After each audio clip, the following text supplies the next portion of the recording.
Okay, we've got half an hour left. That was a little under 20. But you don't have to hand it up. In fact, I'm not expecting it. What I think you should do is take it home, finish it off, and then just send it to me, right?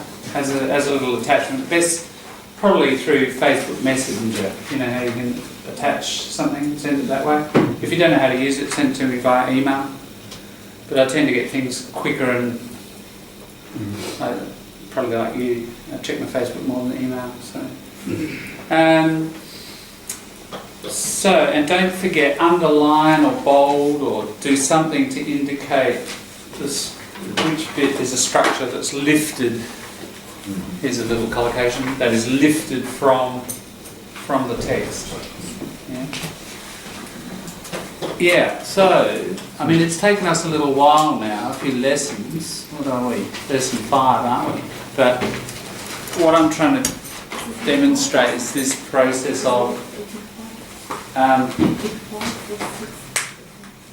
using, in this case, a bit of written material. We looked at collocations, we learned about collocations, we learned how to notice them. And then we moved on to grammar structures and punctuation and, you know, just that sharpening of our observation of language. And there's several hundred words there, but we've got, you know, dozens of little lessons out of that text. And we don't need to revisit that anymore, probably. I want to move on. But it's that process of sharp observation of different categories, different elements in language, and then collecting, and then, I guess, filtering it, deciding what for you out of all those dozens of observations are useful, and then pretty quickly and actively practicing them in some way. And if you get into that cycle and just continuously, not just in here, I mean, this is what we're going to do in here a lot. Now you've got the basics, we're going to speed things up and go through the cycle more quickly. And I'd like to do it with different genres. So we've done it with fiction, I want to do it with different non-fiction pieces. And part of that will be guided by you and looking at your needs analysis and what areas of work you're in and so on. But also moving it around so that we're going to be doing it with spoken texts as well. And that's what I want to do now, is shift over to speech. And we're going to try to do the same thing, but with a bit of talking, you know, and it's happening much faster, of course. But the point is to observe, if we can, things like collocations and the language features of that bit of speech. Right? Now, what I want to do is use a bit of media initially, and I'm going to pick a bit of media that has a transcript as well. So there are the words written down of what we're going to listen to, but I'm not going to give you that. All right? Not to begin with, anyway. But I think it is useful to use those sorts of resources so that you do listen to stuff and then you've actually got kind of like an answer sheet. You can go and check it because to really, especially in the first stages for several months probably or more, you know, going back to the printed text and looking at it carefully, you'll get more lessons out of it, right? But eventually, over time, as you get more and more practice and this just becomes a habit and you get sharper and sharper with your observations, you'll just start to do it as it's happening. And you'll do it, you know, when people are speaking to you, and you'll be noticing, you'll be having that meta-awareness of the grammaticality and the collocations and so on, you know, and just collecting. That's all. I mean, no doubt you've been doing it a lot already, because you wouldn't be the level you are unless you were doing this kind of observation. What I'm trying to do is, I guess, sharpen those observations, give you some names and categories and analysis for some of that stuff so that you'll do a more effective job. Yeah. Certainly you've been doing it up till now. But we want to just refine that process. So, what I've selected is a little bit of the ABC, and Skype is, I'm going to switch you over so that you can see the screen. And it's the 7:30 report. It's just on straight after the news. There's slightly longer, sort of 5-10 minute stories. I'm not going to say anything, I'm just going to play it. So again, a bit like with the Tim Winton, I would say the first time just listen to it, right? Just to get the meaning. You've got to get the meaning before you analyse it more closely. The first, I mean, if you want to, you know, where we're going with this is the next time round, collocations. I want you to be listening to the collocations. So if you know that already, you might like to try doing both at once, you know. But I'm not insisting. The first time it's often good just to get the meaning. But you will notice some of these things as they happen. So this is a bit of text that we're going to subject to the same sort of close analysis. It'll take a couple of lessons to really dig at it and see how much is going on linguistically in just a very ordinary bit of text. I just literally picked this at random. Yeah. So here we go. And Skypers, tell me if you can hear it. No one can hear it. Some tests weren't setting anybody up or letting anyone off. I'll just get the volume right and we'll come back and start again. Alright. That even a little bit higher. Right, Skypers, can you mute your microphones please? There's at least one that's not muted. Yeah. Okay, here we go. Just have a listen. If you need to take notes you can, but it's 6 minutes. They random breath testing systems after revelations in Victoria that officers... This is the first bit. Here we go. States around the country are all scrambling to audit their random breath testing systems after revelations in Victoria that officers faked more than 250,000 of them. The phony tests weren't setting anybody up or letting anyone off. They were an apparent attempt by officers to meet quotas. Ashley McGee looks at the fallout. This is Lucky Phil. Victoria's been busting drink drivers since the early 60s. Excuse me, driver. Good evening, sir. Chief Inspector McManaman, Coroner. It was the first state in Australia to introduce random breath tests in 1976. See your licence, please. A cultural crackdown that led the way for the rest of the country. So what went wrong? And I'm incredibly disappointed that I had to, be a senior officer of Victoria Police or a person within Victoria that is on a day like today having to explain to the community that we have breached their trust. Late last year, Victoria's Transport Accident Commission raised the alarm with police. They noticed some anomalies in the breath test data.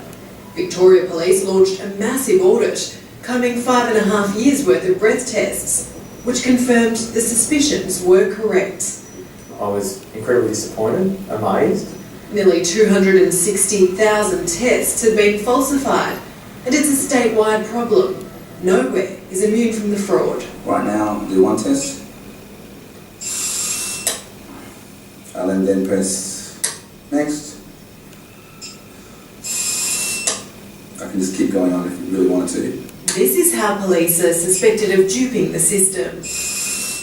That's the next one. That's 4 tests, probably in the span of about 40 seconds, I would say. That's the 5th test. T-Siver works for Andertech, a Melbourne company that sells breathalyzers like those used by Victoria Police. Any of these machines, if anyone's looking at the data, these machines are very accurate with the time and date and the test results. I could do probably 5 tests in the span of a minute, which will show you that on the 31st of the 5th at 11:51 a.m. And 10 seconds, a test was taken, and then again at 11:51 and 20 seconds, another result was taken. That will already tell you evidentially that tests have been taken too quickly. Whether they be more enforced. Assistant Commissioner Russell Barrett headed the audit that uncovered the scam. I suppose it was one of doubting what I was actually being told. So in my role over 30 years, I investigated a lot of different things, and you obviously then have to go back and test the evidence and work your way through it. He was sent out today to issue the mea culpa and a warning. Today is the day where we draw the line in the sand, in my mind. We've gone out and told our members last night and again today that this behaviour will not be tolerated. How did people not understand that yesterday though? That I'm not sure. But he's still struggling to explain what went wrong. I don't know why this happened. That's part of what I need to understand moving forward and where our investigation moves to next. The police union's certain pressure is to blame. It's not criminal. It's not misconduct. What it is, it's statistical fudging at best And that's not right. We would much prefer our members were honest and truthful, because then the truth would come out. And the truth is that at the moment our members have unrealistic targets in an under-resourced environment. We don't expect them to falsify their outcomes or their particularly PBTs whilst they're trying to achieve the measures we set for them. So this is the car that's after our collision. As you can see, there's not much of it left. Nicole Smith was 18 when she survived the alcohol-fuelled car crash that killed her friend Vicky Stein. I mean, I think of her with a lot of joy as well. She's actually a really beautiful person, and I think the earth is a poorer place without her. Yeah. Sorry. Yeah, I actually miss her incredibly. Yeah. She's put her trust in Victoria Police in the decades since to keep her and her loved ones safe. I'm incredibly disappointed. I'd like to think that Victoria Police are watching out for us. I'd like to trust that they're actively working towards reducing the road toll and taking drink drivers off the road. The obvious question now is, if it's so widespread in Victoria, do other states have the same problem? I would expect that that's a question being asked broadly. Right around the country? I can't speak for it, but I would expect it. If it was happening in another state, I would be asking the question here in Victoria. 730 has contacted police around the country. For the most part, they're scrambling to check their own data. WA and the Northern Territory have announced fresh orders. Tasmania says it'll act if it suspects any wrongdoing. And Queensland says it has better technology that prevents this from happening. The other states didn't respond to our questions. Victoria Police has begun weeding out those responsible. Perhaps they have made a mistake, and some of them have made it a few times and continually. There's no question about that, and it's widespread. But it's a point in time to check and reflect on why they are members of Victoria Police. When you say made a mistake, though, that's a very deliberate decision they've made. That's not a mistake. Maybe my use of the word mistake isn't meant to soften it. This is very, very poor behaviour. We're embarrassed. We need to address it. Nicole Smith can't help but wonder how many drink drivers police have missed, and how many others may have lost friends like Vicky. Think of her at every milestone that I pass. I think that she should be here celebrating the same milestones, like when I got married or when we had children. We're the same age and we're inseparable, and she was really robbed.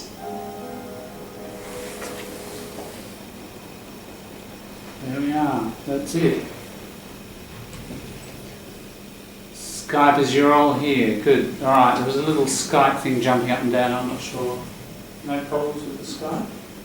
Skypers, you could hear that okay? Good. Kind of. Kind of. Alright. Right, do you want me to turn it up a bit? We're going to watch it again in a second. Does it The volume was alright, I think, was the way it was recorded, or right, okay. Or the speed of the internet, or right, sure. Okay, why don't we push for time a little bit, but 3 minutes amongst yourselves. What was that about? What was the gist? Yeah, of that report. So, Skypers over. Yeah.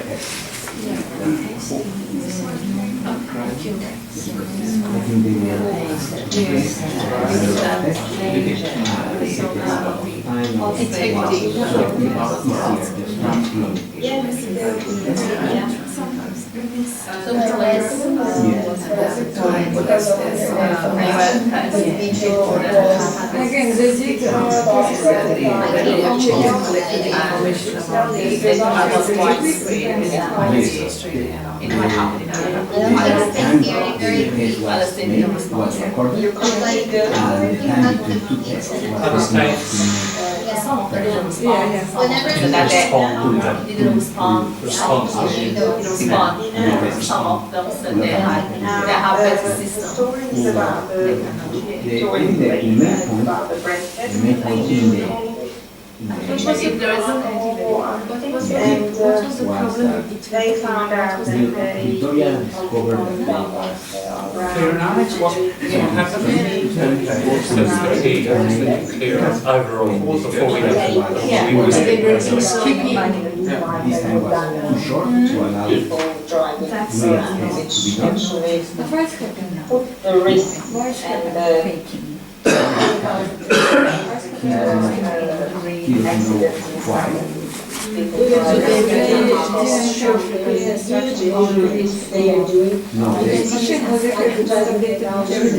Okay, we'll come back together because I want to play it again now.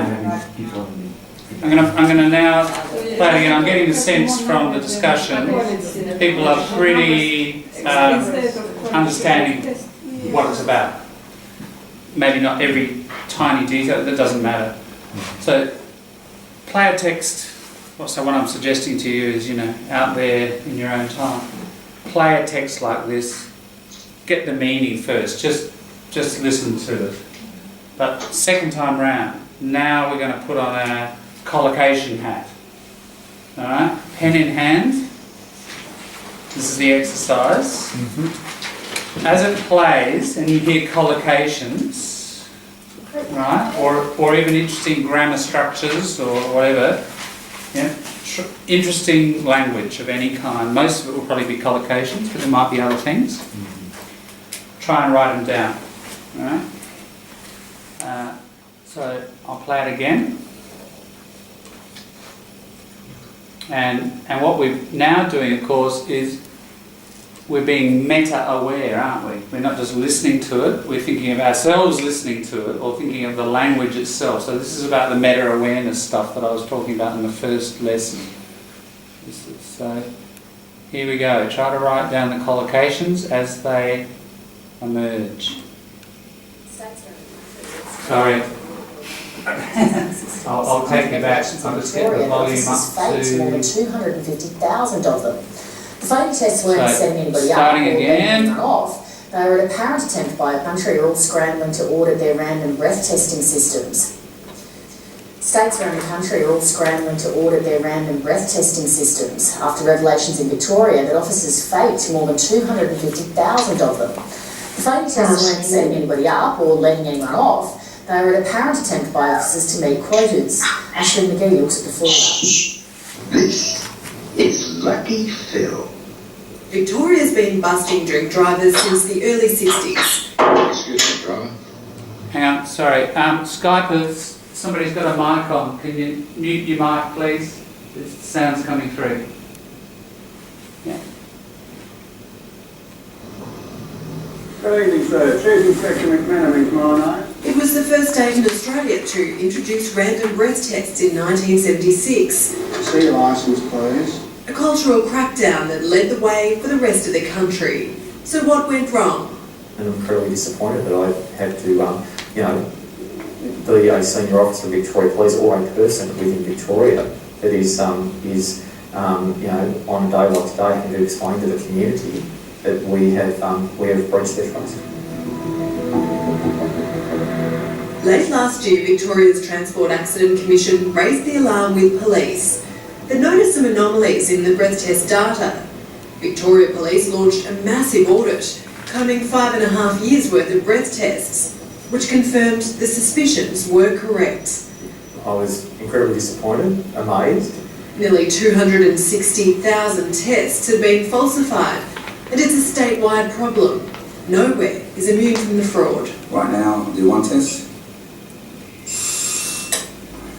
I'll then press next. I can just keep going on if you really wanted to. This is how police are suspected of duping the system. That's the next one. That's 4 tests, probably in the span about 40 seconds, I would say. That's the 5th test.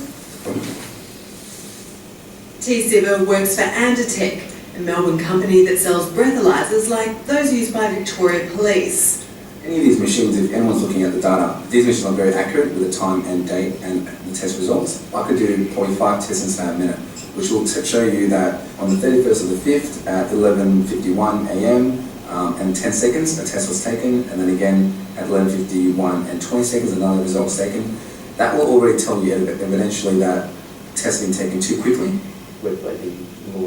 Assistant Commissioner Russell Barrett headed the audit that uncovered the scam. I suppose it was one of doubting what I was actually being told. So in my role over 30 years, I investigate a lot of different things, and you obviously then have to go back and test the evidence and work your way through it. He was sent out today to issue the mea culpa and a warning. Today is a day where we've drawn the line in the sand, in my mind. We've gone out and told our members last night and again today that this behaviour will not be tolerated. How did people not understand that yesterday though? That I'm not sure. But he's still struggling to explain what went wrong. I don't know why this happened. That's part of what I need to understand moving forward and where our investigation moves to next. The police union's certain pressure is to blame. It's not criminal. It's not misconduct. What it is, it's statistical fudging at best. And that's not right. We would much prefer our members were honest and truthful, because then the truth would come out. And the truth is that at the moment our members have unrealistic targets in an under-resourced environment. We don't expect them to falsify their outcomes or their particularly PVTs whilst they're trying to achieve the measures we set for them. So this is the car that's after our collision. As you can see, there's not much of it left. Nicole Smith was 18 when she survived the alcohol-fuelled car crash that killed her friend Vicky Stein. I mean, I think of her with a lot of joy as well. She's actually a really beautiful person, and the earth is a poorer place without her. Yeah. Sorry. Yeah, I actually miss her incredibly. Yeah. She's put her trust in Victoria Police in the decades since to keep her and her loved ones safe. I'm incredibly disappointed. I'd like to think that Victoria Police are watching out for us. I'd like to trust that they're actively working towards reducing the road toll and taking drink drivers off the road. The obvious question now is, if it's so widespread in Victoria, do other states have the same problem? I would expect that that's a question being asked broadly. Right around the country? I can't speak for it, but I would expect it. If it was happening in another state, I would be asking a question here in Victoria. 730 has contacted police around the country. For the most part, they're scrambling to check their own data. WA and the Northern Territory have announced fresh audits. Tasmania says it'll act if it suspects any wrongdoing. And Queensland says it has better technology that prevents this from happening. The other states didn't respond to our questions.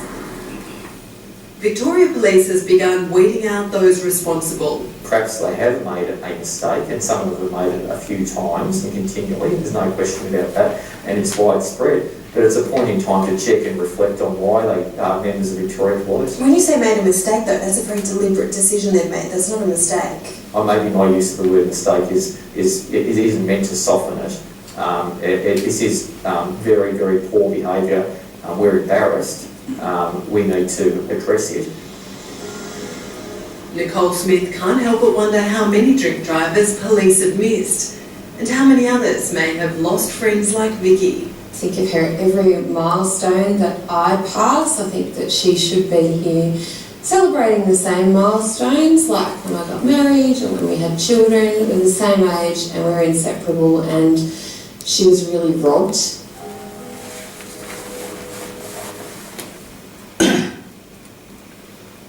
Okay, so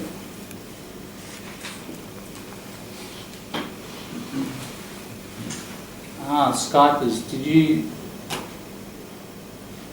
could you see that image? Or you probably heard it, that was the main thing, you heard it. You okay, Skypers, with listening to that? Yeah, it was better this time. Better this time, yeah. Yeah. Second time round, a bit clearer. Good. All right, look, we've got 5 minutes or so. We can't do a vast amount more, but what we can do, what I'd like you to do is, I can see quite long lists that some people have got there. Great. All right, just have a look down that list and have a look at the collocations. Which ones would you use? That's a bit of speech, isn't it? So which ones would you use in your speaking already? In other words, if we look at the learning edge. Which ones are here? They're under the belt. Remember that expression? They're in the bag. And there are some others that are, you know, maybe a bit complicated, but there's this territory here. So what I want you to do is tick off the ones you would use, probably. In any given day, you could say them if you had to. Have a look at what's left. All right, so just 30 seconds, go through the list, give it a tick. Yeah, I could say that, could say that. But this one would be a bit beyond me. Don't share them yet, just private reflection.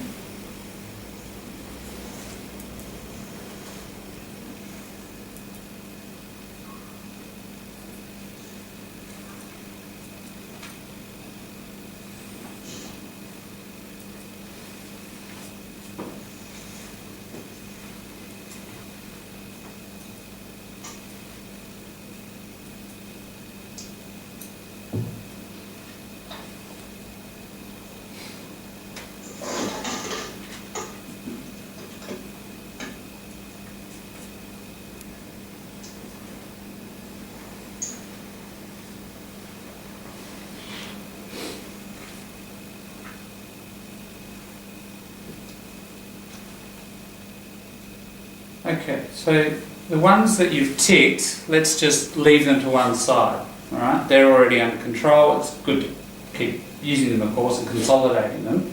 But it's that other stuff, isn't it? It's the stuff beyond your active practice. So has everybody got some other ones? Has anybody ticked all of them? No, that's usually the case. We receive and recognise more than we actually use, right? I'm assuming that's the case, all right? But, you know, you're here because you want to activate these sort of structures and get them into your own English, yeah?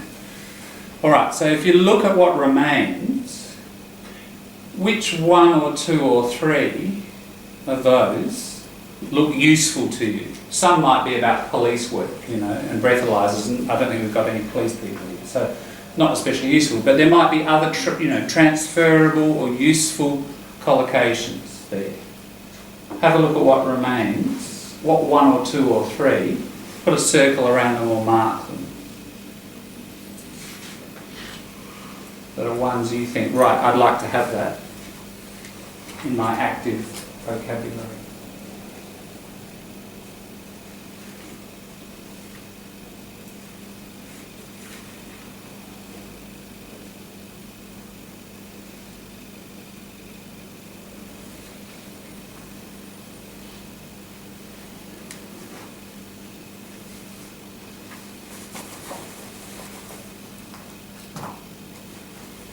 All right, well, hopefully you've got a couple with a circle or highlighted or whatever. I want you just to share what those are with each other, you know, just to see if anybody else picked the same ones, or just exchange them to see, what other people have got.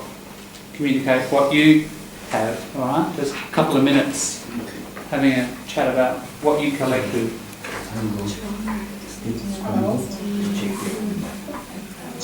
Okay, yes. Oh, that's one you already know? Yeah, which one was one that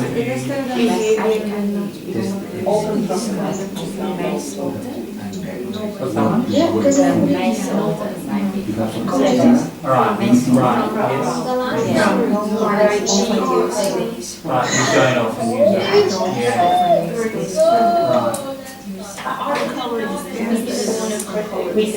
And this one, uncover a scan. Yeah, that's right. Yes, don't use that one. No. That's more of a police one. Catching a criminal. incredible. Yes. I didn't know. I don't know much. I didn't like the messenger. Yes. They told me what's the I don't know why it's very disappointing. I know what it means, but I can't do it. Yeah. So why That's this very, when next week we look more closely, that's a very interesting. That's very good for work. often when you're angry, the anger isn't accepted. What people say is, I'm terribly disappointed. It's a very good, it's much less aggressive. It's a very good political collocation. But no, it's quite useful for all sorts of social circumstances, but workplace especially, where you've got kind of limits on acceptable behaviour.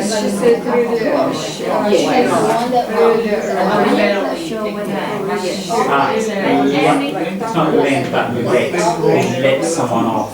So when you catch somebody doing the wrong thing, you say, I'll let you off, I won't punish you. So it's not lend, but let. So that's a useful thing. Have you used that before? No. That is quite useful for, that's a pretty common everyday. No, that's a good one to collect.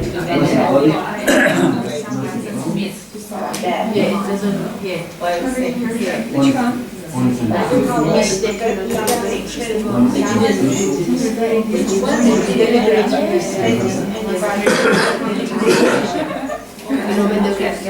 He's trying to justify I didn't really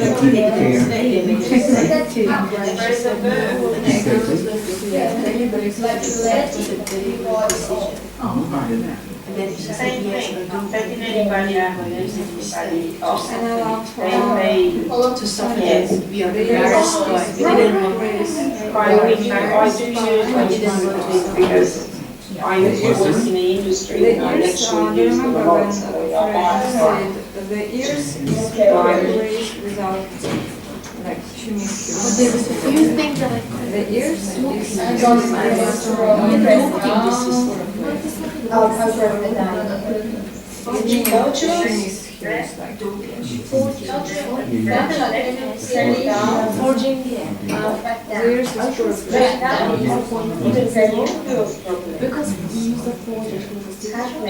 Yes, Skype is cultural crackdown. It's what crackdown. Cultural crackdown. All right, I think our time is up, but so we've entered the new tunnel, as it were, where we're going to look at this a little more closely. So hopefully, even just from that second listen, you collected a few things, and you can see the usefulness of one or two things. Now, what I'll do is I will send a link of that story to the group. I'm not going to send a link of the transcript. And I won't tell you that if you look underneath you will see the transcript. Alright.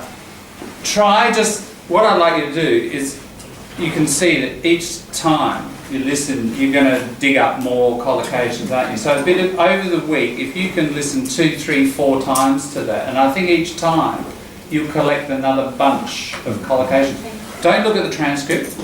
Next week in here, I'll assume that you've listened, say, at least 3 more times to this. It's only 6 minutes, and just what it's going to do is start developing that habit of not just listening to something, but listening with the language hat on, right? And developing this meta-awareness. This is what we need to develop as a habit, right? We need to turn the strategies through repetition into habits. And then, of course, you go out there in real life and you're just doing it all the time, collecting. That's the point. That's what we're trying to get to, right? So, listen 3 more times. Then next week in here, we'll look at the transcript. Well, first of all, you'll share again what you found and give some estimation of how much more you found through that repeated listening, right? I think you'll discover more and more. Then we'll look at the transcript in some detail and we'll find another layer again of stuff. And then with all of those dozens of interesting collocations and little grammatical observations, because I did hear people talking about phrasal verbs. There are some phrasal verbs. It's not just collocations, there's other stuff going on, just like with the Tim Winton. Right? With all those dozens of lessons, again, then you collect what you think is useful and then you'll actively practice it. All right? So we've got 2 tasks for homework. 1, finish your piece of writing on Tim Winton and send it to me as soon as possible by Friday, all right? So that I've got the weekend to look at it and edit it and mark it, all right? I'll get it back to you on next week, this lesson. And then the repeated listening of the 7:30 report. I'll put that up on the group Facebook page later tonight, so you can start first thing tomorrow morning over breakfast, yeah? Muesli in one hand, collocation pen in the other, alright? Have some fun over breakfast. Alright, we'll see you next week. Ciao, Scarpus. Are we backing this up? That would be nice. It's just a couple. Whoops.